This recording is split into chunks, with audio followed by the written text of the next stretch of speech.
तर मिशन 145 या पुढारी न्यूजच्या विशेष कार्यक्रमामध्ये आपलं स्वागत आहे। महाराष्ट्र विधानसभा निवडणुकीचा प्रचाराचा धुरळा संपलेला आहे आणि मतदानाचा दिवस आता उद्यावर येऊन ठेपलाय। या पार्श्वभूमीवरती पुढारी न्यूज घेऊन आले विधानसभेचं महाकव्हरेज। महाराष्ट्राची सत्ता मिळवण्यासाठी बहुमताची 145 ची मॅजिक फिगर गाठण्यासाठी महायुती आणि महाविकास आघाडीची जोरदार रस्सीखेच सुरू आहे। त्या संदर्भातील प्रत्येक बातमी आणि विश्लेषण पुढारी न्यूजच्या प्रेक्षकांना पाहता येणार आहे। येत्या 23 नोव्हेंबर पर्यंत निकालाच्या दिवसापर्यंत दररोज प्रत्येक तासाला त्याचाच एक भाग म्हणून महाराष्ट्रामध्ये नेमकी कुणाची हवा आहे याचा जिल्हानिहाय आढावा आज दिवसभर आपण घेणार आहोत। पुढारी न्यूजचे जिल्ह्यामधील रिपोर्टर्स तिथले अंडरकरंट्स काय आहेत हे आपल्याला सांगणार आहेत। चला तर सुरू करूया पुढारी न्यूजचा विशेष कार्यक्रम मिशन 145।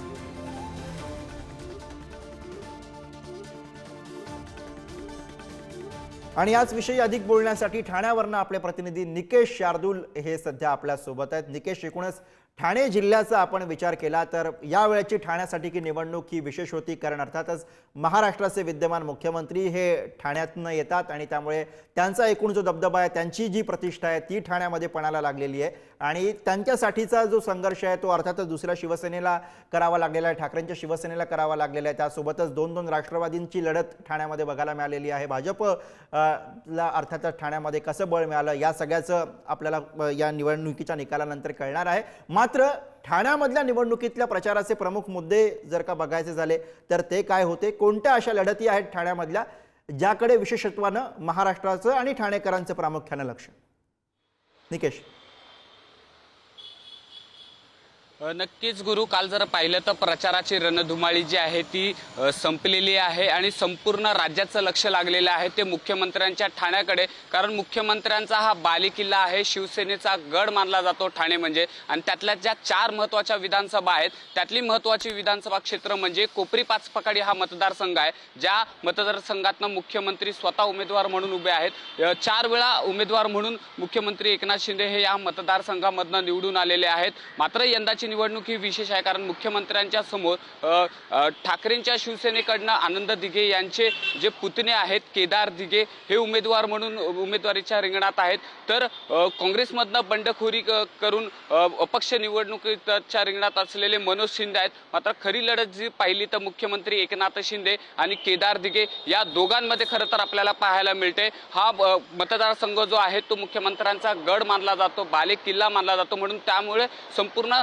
जिल्ह्याचं आणि संपूर्ण राज्याचं लक्ष जे आहे ते या मतदारसंघाकडे लागलेले आहेत।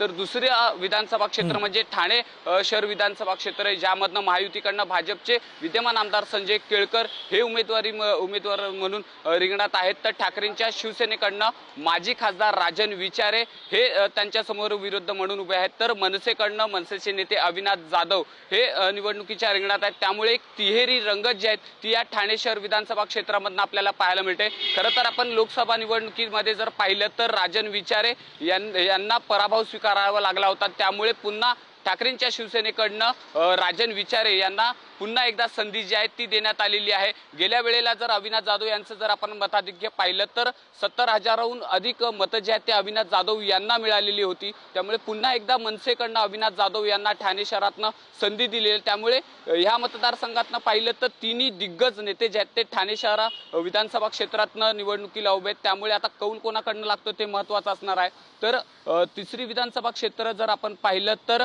मुंब्रा कळवा मतदारसंघ, ज्या विधानसभा क्षेत्रातनं जितेंद्र आव्हाड हे 3 वेळा आमदार म्हणून निवडून आलेले आहेत, त्यांचा देखील हा गड मानला जातो आणि पहिल्यांदाच राष्ट्रवादी विरुद्ध राष्ट्रवादी अशी लढत जी आहे ती या मतदारसंघातनं पाहायला मिळाली। त्यामध्ये विशेष म्हणजे अजित पवारांच्या राष्ट्रवादीकडनं नजीब मुल्ला यांना उमेदवारी देण्यात आलेली आहे। एका काळी जर आपण पाहिलं तर नजीब मुल्ला आणि जितेंद्र आव्हाड हे अतिशय घट्ट यांची मैत्री होती, एक गुरु शिष्याचं नातं होतं। मात्र राष्ट्रवादीमध्ये उभी फूट पडल्याच्या नंतर नजीब मुल्ला हे अजित पवारांच्या राष्ट्रवादीमध्ये गेले आणि त्यामुळेच आता एक नजीब मुल्ला यांना अजित पवारांकडनं उमेदवारी दिल्याच्या नंतर जितेंद्र आव्हाड यांच्या समोर मोठं आव्हान जे आहे ते बरोबर आहे। त्यामुळे ठाण्यामध्ये एकूणच आव्हानात्मक परिस्थिती आपल्याला वेगवेगळ्या मतदारसंघांमध्ये बघायला मिळते। धन्यवाद निकेश या सगळ्या विश्लेषणासाठी। आणि